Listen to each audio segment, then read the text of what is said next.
stay ready. You ain't never gotta get ready. You feel me? Okay.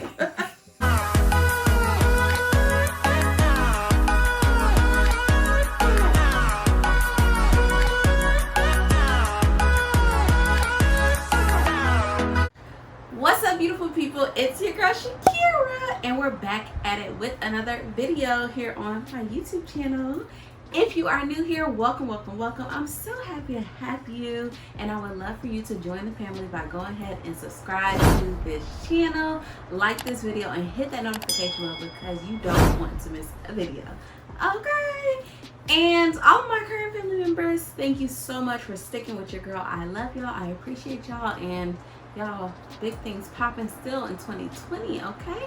So don't stop now. Keep going. Keep pushing. Let's get it. Today, a little something special for y'all. So y'all know Mother's Day has just passed. And, you know, I had to do something special with my mom. And I told y'all that we have been working on a little project. And voila, voila. This is the project. We're sitting in it. So I have here today my special guest. This is Miranda. This is my beautiful mother. Hello, you guys. Y'all seen her make little cameos on the vlogs and whatnot, but right now we're about to have a real bed talk conversation. This is something my mom and I did a lot when, you know, growing up. I would always used to like lay with her and like we would just talk, and she would just share stories with me about the past and about her childhood. So why not keep it going? You feel me? Are you happy to be here? I am. I think mother-daughter time is very important. I think when our kids get to be adults, we get away from that because everyone is growing. They're getting into their own lives, their families, you know, work, just life in general. And then we forget about the quality time that we need to spend. But even though our children are grown, they still need our time. They still need that one-on-one time. And they still want our love, our attention. So we have to revert back to what we know works best. And that's giving them our time and giving them our attention. So this is the time that I give my curable my attention. That part. So, Mother, I have some questions that, you know, just to get our conversation going, and we'll kind of just like feed off of it. So, question number one. How did you find out you were pregnant with Mom? Well, you know, YouTubers, friends, family. I was a mother at a young age. I was 15 years old. And yeah, I was still learning myself, okay? Learning about my body. So when I realized I was pregnant, I started feeling, I guess, nauseous and sick. I was a junior in high school, and one day I just started feeling real sick, and I went to the bathroom, threw up, and I told my friend about it, and I was like, you know, I think I need to take a pregnancy test. And I did. Clear blue easy. I'll never forget the day. That's the same what I took. And I took the test and it was positive. And so then I was like, maybe I need to take another one. And I took another one. And I was scared as heck because I was like, I didn't know what my mom was going to say. You know, my mama was a single mother, so she was always one of those parents that say, don't bring no babies up in here. Can't no babies live up in here. So I did not want to tell her.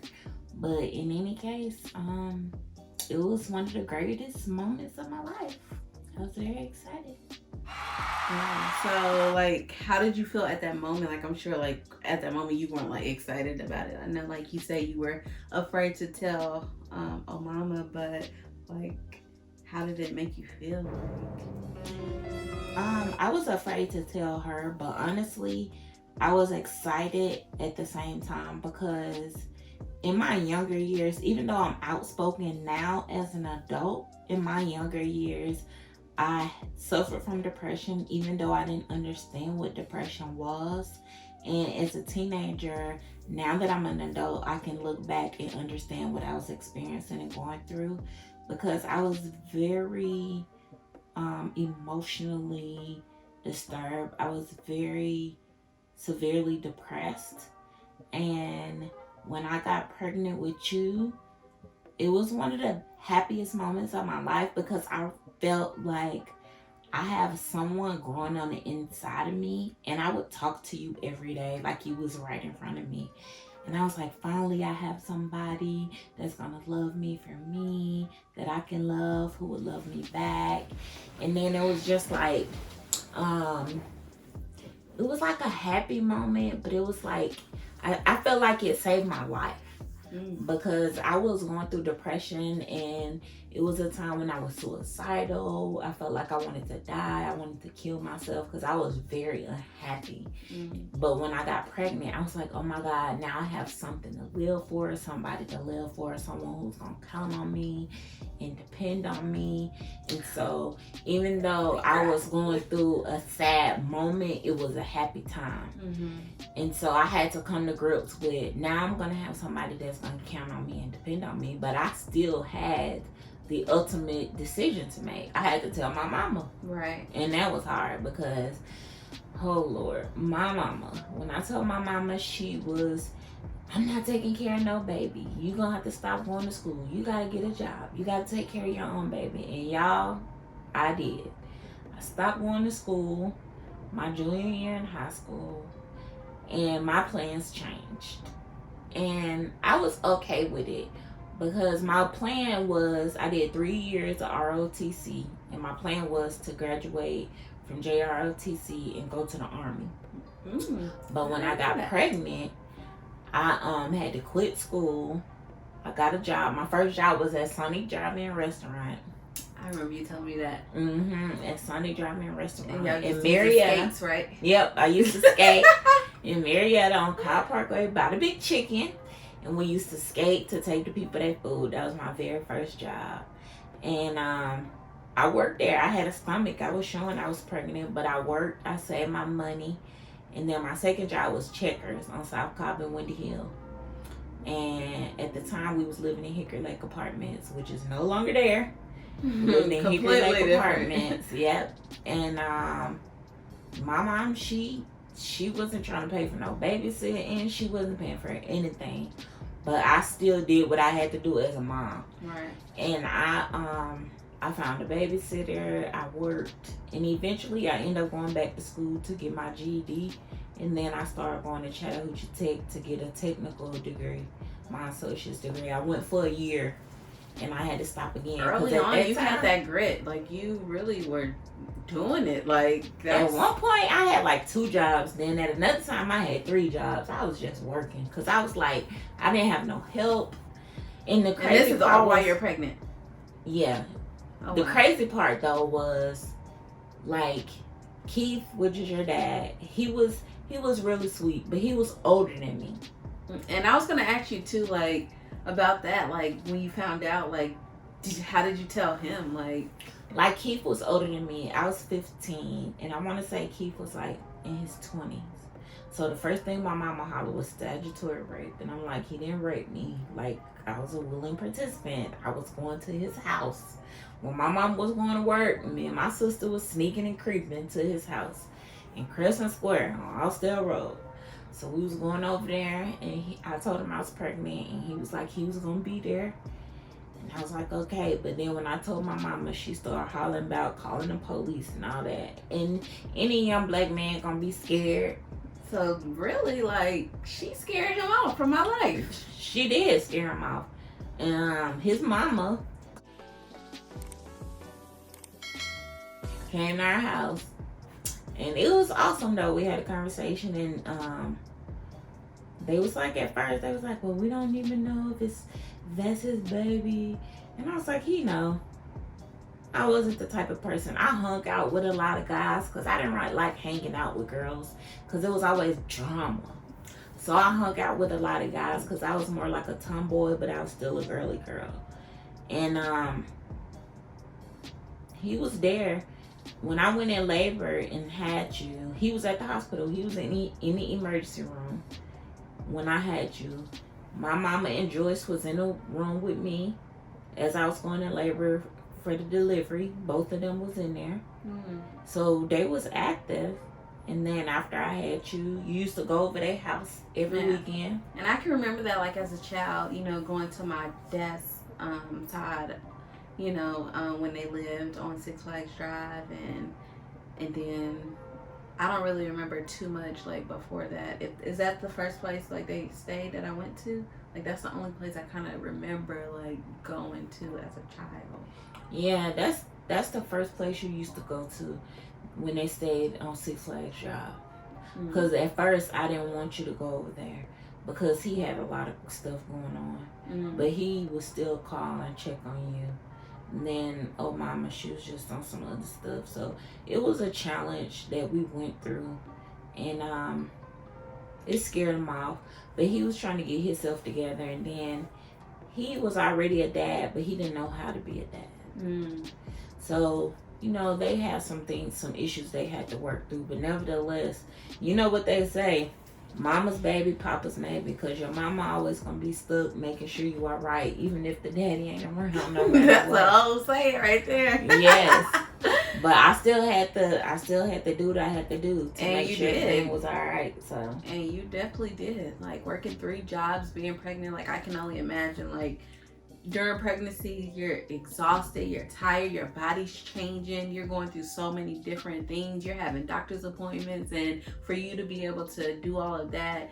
And I know I talked about on the podcast this past week about what's something that moms had to sacrifice, and that was like a common answer on school and just like, business opportunities.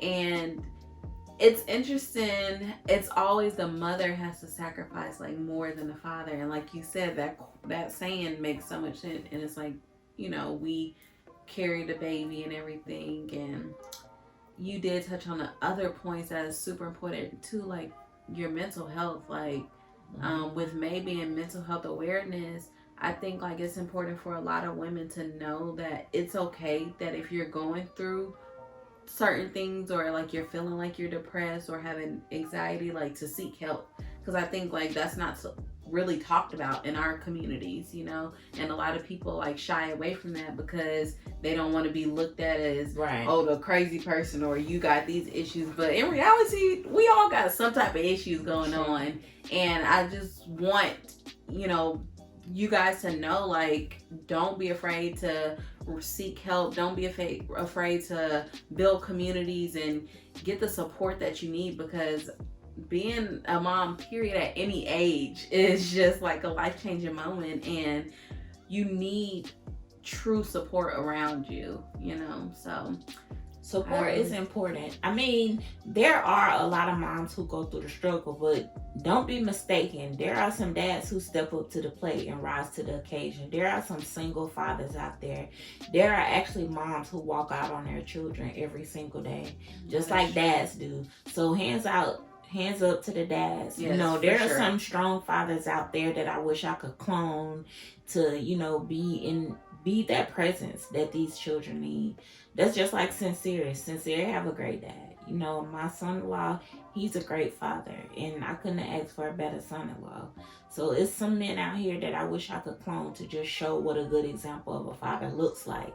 So hands out to y'all, hands up for that. Definitely, for sure. And that's something that I prayed about for sure, because just for me growing up, I saw what you went through as my mom, as a single mother, and I always wanted that. Like, I wanted my dad to be there, like that fairy tale of like Daddy's little girl or Daddy's princess. Like I craved that my entire life, and just having my peers around me who like had their fathers present, like that really bothered me. And I felt like all of their fathers were also very welcoming to me and like their families. But that's something that I think every daughter should have, every son should have. Like, more men definitely need to step up to the plate and be like some of these good fathers. This is a topic we can talk about for days. But so if y'all want those generational things. But if you want to talk about more about fatherhood, about that, drop your comment, because it's going to be a part 2 about that. For sure. I have my own story about my fatherhood, or my father, or my father situation. It's definitely a situation, and you definitely want to hear about it. So definitely subscribe to the channel. Definitely hit the notification button, and definitely stay tuned, because it's gonna be a segment to this part. Okay? Yes, y'all. Let us know in the comments, like, how old was your mom when she had you, or like, is your father present? Like, let's keep the conversation going. So I do have another question for you. So what do you feel like was the biggest challenge that you faced being a mom? And it doesn't have to be just being a teen mom, because obviously I have, other siblings, and you grew and evolved. So it could just be overall out of your 27 years of mommying. The biggest challenge, I would say balance. I would say balance. And the reason why I say balance is a challenge, because as a parent, having a balance, even when you guys were young, even up to now, being able to balance, it's 7 days in a week, 24 hours in a day. And you think about it. If you're a mom, you go to school. I went to school full time. I work full time. I have my undergraduate degree. I have my master's degree. I was a full-time student. Oh, you overcame that stereotype of black single mom. I was a full-time employee. I was a full-time mom. I was a full-time student. And then I wanted to, have a life of my own. So balance, like learning that out of the 7 days, you have to have that time where you're going to give 8 hours a day to your job. And then you're going to have the time where you have to be a mother. And then you have the time where you have to have your self-time, which I didn't know what that looked like. But I still tried to find the time to do things that I enjoyed, like dancing, like singing karaoke, like writing. I write poetry. And that was one of those things that I found therapy in, and I found peace in. And that was my way to release the things that I was dealing with. So I would say balance has been the hardest thing. And even now as an adult, just trying to find balance. Now being a grandmother, I have to juggle that into the equation, because now I'm not just working a job, I'm building a career. My kids are grown, but they still require time, and now I'm a grandmother. So having time for Sincere, and having time for myself, and having time to focus on making sure my reputation is what it's supposed to be, and just balance, food prep, just everything. That's a whole nother thing. Just balance. Yes. I would say the hardest thing about being a mom, being a parent, being a wife, being a friend, being a sister, is balance. For sure. No, definitely. And that's something that I always talk about across all of my platforms. Like this month in May, I'm doing like a self-care series where I'm just showing moms like how we can make time for ourselves, because a lot of times we put ourselves on the back burner because we have like these 50-11 things going on. But it's like, if we continue to put ourselves on the back burner, then we're going to get burnt out, and we're not going to be able to pour into those 50-11 things. So we have to make that time, schedule that time. It's okay to put it on the calendar, me time, for an hour or 20 minutes or whatever, just to catch your breath and get a peace of mind. So important. And I think balance is also one of those ongoing things, because you'll get in the rhythm of doing things and your routines, but then sometimes something else is going to come on, and then your self-care slips off. So I think that's definitely a ongoing conversation as well amongst, moms. But yes, balance is important. I know when you guys were younger, I used to wake up early in the morning, and it's so crazy because in Proverbs 31, they talk about a virtuous woman and how she wakes up while her family is still asleep. Mm-hmm. And y'all, that's true. Because if you get up at 4 or 5 o'clock in the morning, you get your prayer time in, you get your time with God, you get your you time in, and your family is still asleep. The house is quiet. It's a calmness. It's a peacefulness. And you have to go into your prayer closet. You set the atmosphere. You set the tone for your day. Like, all those things are important. And when my kids were younger, I would open the windows, I would pray over my house, I would go in there and anoint my house and pray over my children, and I would still get my workout on, things like that. And as Shakera got older, I would go to the gym. It was a 24-hour gym. I would go to the gym. But it's like you have to find a balance, and you have to make the time to do the things that make your heart happy. You have to do the things that make God happy. And then He'll give you the functionality or the right way to go about it. And it doesn't come all at once. That part. I keep a tablet and a pen by my bed because God sometimes give us things in pieces and parts. So sometimes you have to keep a little notepad, or now we have our phones and our tablets. Go into the note sections, jot down whatever He's giving you. Even if it comes through someone else, jot it down. Yes. And at some point it'll all come into fruition and it'll all start making sense. Y'all, yes. She is speaking gems right now, because y'all already know where I get it from. I have 1,000,001 things going on in my head. I'm like, oh, I should do this, I want to do this. And I told you I have a notebook for everything. Like, it's crazy. So yes, you are so right. You can tell your younger self one thing, one piece of inspiration or motivation or lesson learned. Like, what would it be? Get to know who you making babies with. That's a fact. Y'all, don't be out here having kids with just anybody now. Get to know who you're having babies with, because it's going to affect you, and it's going to even affect your children as they get older. Yes, so important. Get to know them. And not saying, Shakera's dad, we were never married. We were never really in a relationship. We used to see each other, date each other. Makaya's dad, we were married. We were together for 11 and a half years. So yeah, you guys, it's crazy. But you got to get to know the person that you're laying with, that you're sleeping with, because you don't know the root of where their mental state is, where their physical state is. Those soul ties, that's important. Yes. They are definitely important. Mm-hmm. And you're never going to know everything about a person, but at least scratch the surface. 2 books I want to recommend right now. One, The Wait. That's a great book by Devon and Megan Franklin. And Relationship Goals by Pastor Michael Todd. So I definitely think that you should read those 2 books. Like she said, get to know the person, because intentional dating is important and intentional friendship is important prior to getting married. And if you can, I just say just wait. It's definitely worth the wait because you get to know a person over time, and it's not just for that feel-good moment.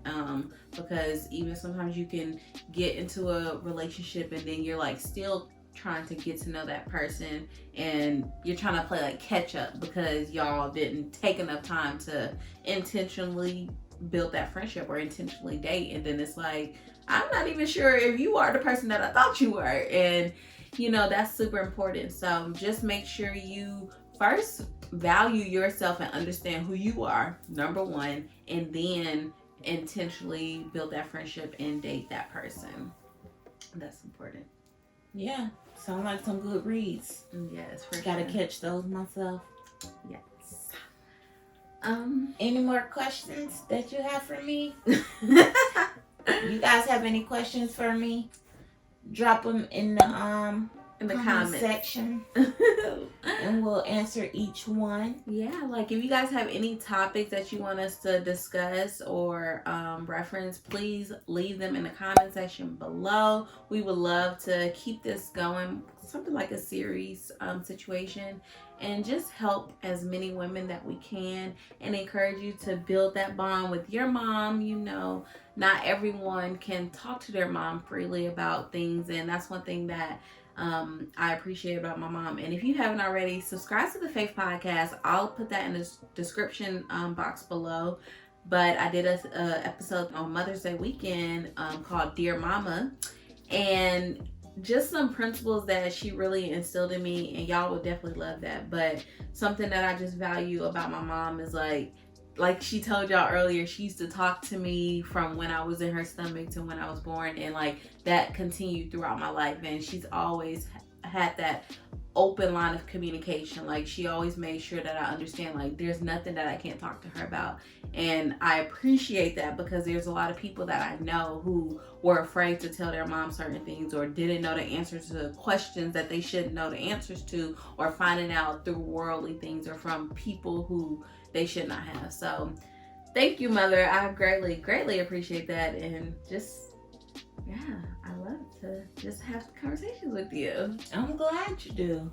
Boy, y'all, I remember even her friends calling me at wee hours of the night just to, Miss Miranda, can you do this? Miss Miranda, I need you to do this. Mm-hmm. And I've always been like that. I've always had kids in my house all the time. Young, old, or whatever. Feeding them, clothing them. Yes, y'all. Picking them up, taking them places. It doesn't matter. She was everybody mama. It's okay, because it takes a village. Yes, and it does. You know, we can't, as parents, we can't always be with our children 24/7. So as I took care of other people's children, showered them with love and care. Mm-hmm. But I told parents, don't send your kids to my house if I can't love them like they my own, beat them like they my own, and treat them like they my own. That's a fact. So, and the parents was okay with it, because I never mistreated them. Of course, I always loved them. But at the same time, I was praying to God that when my kids went places and were active and out there doing things, that God would have an angel over them to protect them as well. So, and they were protected. So I'm grateful and thankful for that as well. Yes, well, I thank you so much for being a part of our first Vet Talk series. Wait a minute now, I got some questions of my own. Okay. You're not getting off like that. Y'all see this? Yeah. She thinks she gonna hit me with the questions. I'm the mama first, okay? No. Y'all, she is a mess. No, she wasn't prepared. Stay ready, you ain't never gotta get ready. You feel me? Okay. So, Caribou, and I started calling her that, y'all, by the way, because she is my Caribou. I call her Caribou. I call her pretty girl. Been calling her that since she was a hand baby, because I tell her that she's beautiful, because she doesn't need validation from anyone. Period. Anytime. Period. Mama give her that, okay? And that's just that. So, when it comes to being a mother, Mm-hmm. I know you shared, like, on the podcast and stuff like that, some of the things that I've taught you as far as being a mom. So what are some of the things that I taught you not to do? As a mom? Yes, in terms of being a mom, or some of the things that you saw me do or you wish that I would have done that you are now doing with Sincere. The heat. Well, you know, parenting doesn't come with a handbook. It doesn't. But I'm a realist, and I'm one of those parents, and this could be a conversation starter that someone needs to have with their mom. For sure. And, you know, I'm okay with, let's talk about what people don't want to talk about. For sure. We have to have these conversations. Because I was young. I was 15-year-old. I didn't know nothing. Okay? Well, first, I would just like to start off by saying I always try to look at every situation from what was being dealt at that time, because I feel like every season in life calls for a different reason. So people do things at different times in life, if that makes sense. Mm-hmm. So I feel like, you know, back then, when you were raising me, like, you went with what you had and what you knew. So some things that I wish that would have happened, it's like when I look back at it, it's like, okay, I can't fully fault you for that because you didn't know better. So when you don't know better, you don't do better. So with that being said, the first thing that one of the things I wish you would have done is like more financial literacy. Like I felt like we are extremely hard workers. Like our work ethic is crazy. Like you've always like taught me how to be a go-getter, and you taught me how to tithe and stuff like that. But I don't feel like to set up for generational wealth and like financial wealth was taught, and that could be because you didn't know.